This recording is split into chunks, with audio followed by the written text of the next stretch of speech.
Greetings and welcome to Jefficho Films. This 2013 sci-fi horror isn't really scary. Creepy maybe. Definitely artsy. Starring Scarlett Johansson, loosely based on a novel. So let's review Under the Skin.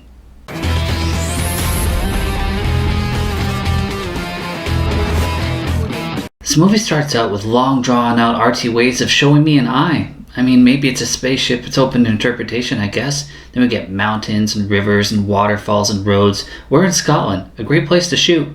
Then we get Bike Dude. Doesn't have a name. Movie's a bit lazy with names. He picks up a girl, seemingly dead, throws her in a truck. Now we have a naked Scarlett Johansson standing over her, undressing her. Is she dead? I don't know. I see a tear coming down her face. She puts on her clothes. This is called murder shopping.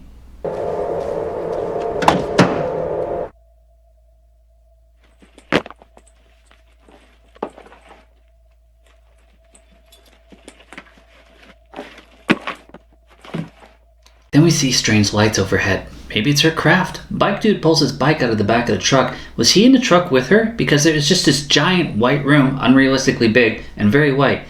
No way that room would have been like that, and you would have been able to see him. So I think we're just being pretty artsy here, guys.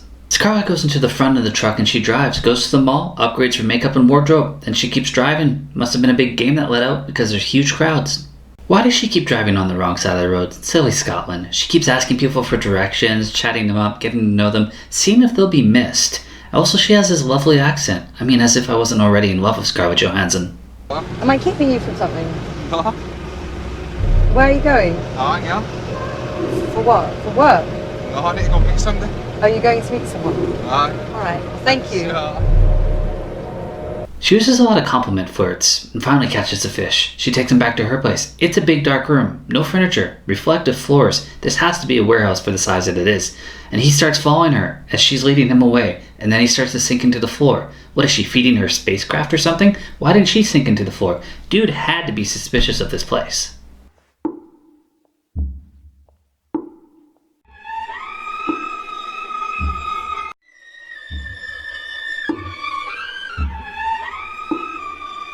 Now she's off driving again. She's at this beach and there's a dog in the water. I bet it's cold. We see this wetsuit guy come to the water because it's cold. And this woman's getting into the water because the waves are getting so bad for the dog. She's worried about the dog. You shouldn't let your dog go out there. And then the husband goes in to get her and they both start drowning. So wetsuit guy just decides to go in there and rescue the guy. He pulls him out. And then the guy goes back in because he thinks his girl drowned. So they all drown. And then Scarlett walks up to the dude in the wetsuit. Scarlett grabs a rock and looks around and doesn't see anybody, so she knocks him out and drags him to her van, past the crying baby that the dude left when he went to go rescue his wife. I'm assuming they're both drowned, but I'm gonna tell myself the dog's alright. Motorcycle dude comes by later and collects the wetsuit dude's camping supplies, and then leaves the baby there. What, your spaceship doesn't eat babies? Scarlett, back on the prowl, gets taken into a club by a crowd of women. She has really no choice for which direction to go, and then she meets a dude in there for dance and drinks, and then she takes him back to her place, into that dark, dark room. The dude follows Scarlett, and he's not even suspicious of the black room, the reflective floors, and no furniture, or where this light source is even coming from. And then Scarlett starts to take her clothes off, and seriously, what are we talking about now? Like, why is Scarlett Johansson getting... Do I even deserve this?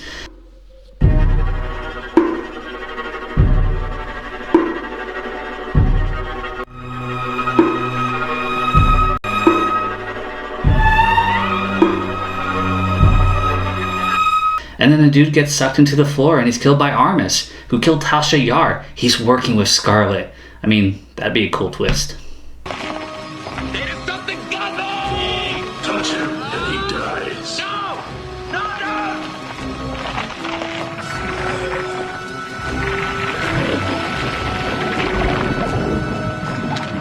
Once the dude sinks fully into the floor, he sees another dude down there who looks like he's being devoured from the insides. Yep, he just gets completely sucked out from the inside. Maybe that's what that means. They want everything that's under your skin. You know, that makes Scarlett like the least superficial person because she wants what's on the inside. And then we see a conveyor belt of blood and red glowing light. I mean, where the hell did that come from?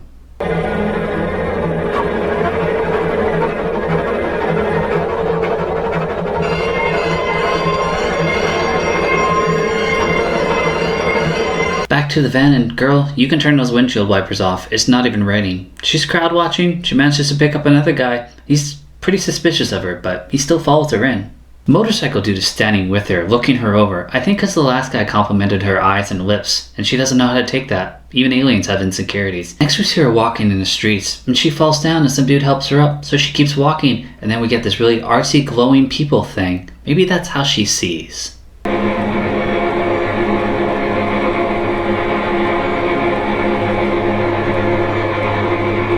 Some dude comes up to her when she's in her van and tries to rob her or something, so she drives off. And then she picks up a dude who's a little bit deformed and is hiding his face. She asks him a lot of questions. She doesn't even see the deformity. She ignores that entirely because, again, least superficial alien I've ever met.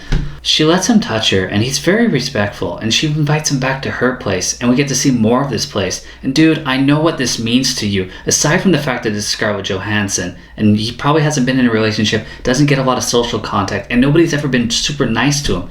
But this is an abandoned murder home, and you know it.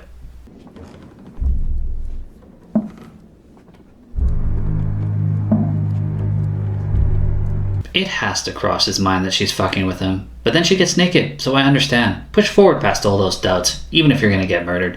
Biker dude is watching, I guess whatever does it for you, and he sinks into the floor. Next we see Scarlett staring at the mirror, thinking about who she is, maybe what she is. It's open to interpretation.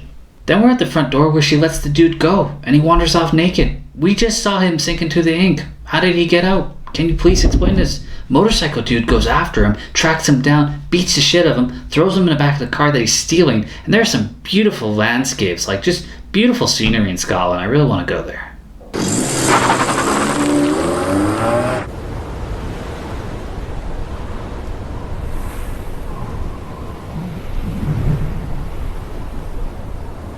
She's driving, gets out, and walks into the middle of a foggy road. Is she hoping to get hit? And then she walks till she's into a restaurant.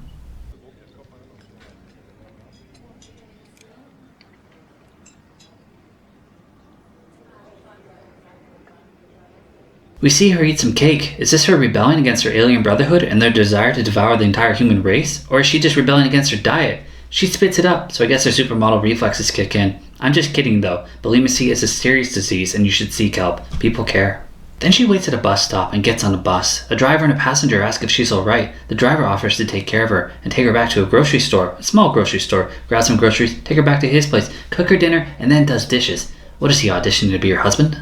He brings her tea in bed, puts on the heater, and then he leaves the room, and she stares into the mirror, naked, just checking herself out. I'm checking her out too, and I'm not complaining, but this is gratuitous. I mean, this movie probably could have been done without any of this nudity. I'm just trying to understand why she chose this role. They go for a walk. He takes her to a castle. Nobody ever takes me to a castle. Well, there was that one in Germany. Well, it was very windy. She does all this walking in those shoes? Girl, damn.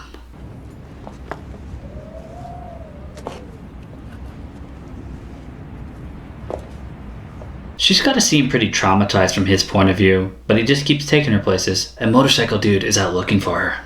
She kisses the guy back at his place, and then he undresses her, and struggles to have sex with her, and then she checks out the problem. Maybe she doesn't have functional lady parts, she's an alien. And then she goes walking off the next day into the forest. She runs into a dude who tells her all about the hiking trails. Then we get more Bike Dude. Does he even know where she is? Can he sense her? Are they connected? I don't know. She finds a shelter for hill hikers. It's very cool. I like that exists. And she lies down, takes a nap. It's very windy.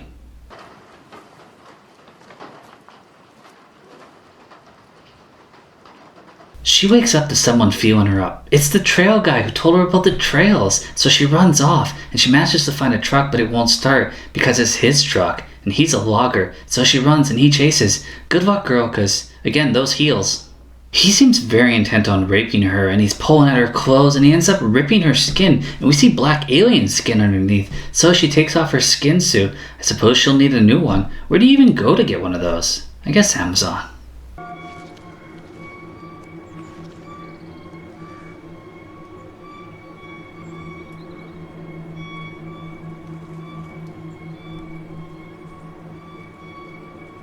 Vlogger dude was freaked and he ran off because I guess he won't sleep with alien girls, but he comes back with gasoline and just douses her with her and lights her on fire, and so she runs off into the snow where she just falls down and burns. She's a little extra crispy now, and the smoke starts rising up. Maybe it's alien smoke, I don't know. Ash starts raining down and she dies there. Okay, biker dude's off, can't find her, guess he never will.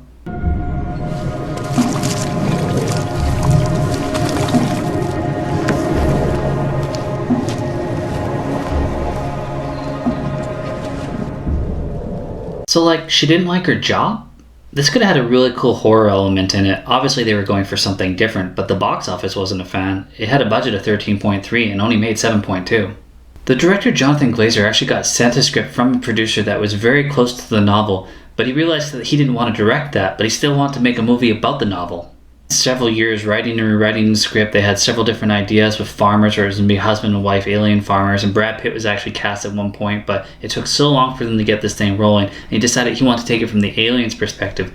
I don't think we saw the best perspective that we could have seen. And a lot of people say, like, if you didn't like this movie, then you didn't understand it, which is kind of ridiculous. There's a lot of movies out there I didn't like that I do understand, but I didn't hate this movie at all. It was okay. It was just very slow and very artsy, and didn't want to explain a lot of things to leave it open for you to figure it out.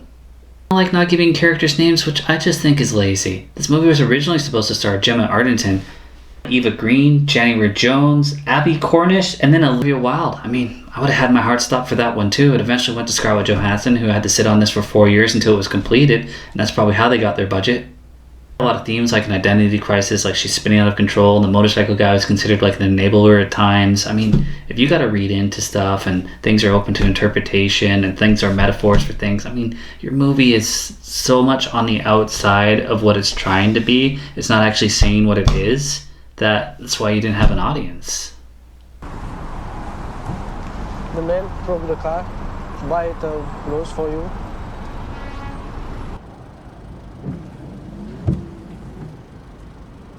The director doesn't enjoy the comparison to Species. I mean, she's an alien, she gets naked, she seduces men, probably for more of a reason than Species.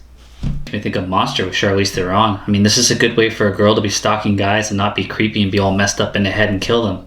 But she does kill them, but she's an alien. In the end, what I was really hoping for was when she takes off her skin, that she was going to be this really creepy alien that just grabs people and pulls them in and eats the shit out of them.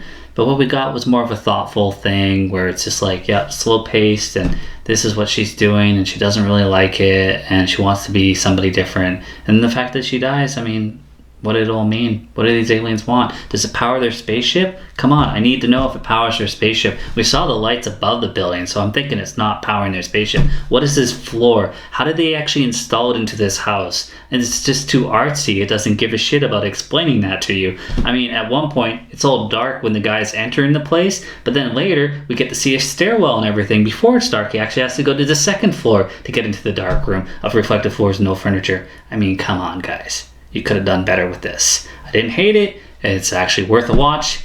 Probably because Scarlett Johansson gets naked in it. But I'm just saying there is some artsy, important stuff in this that you could enjoy.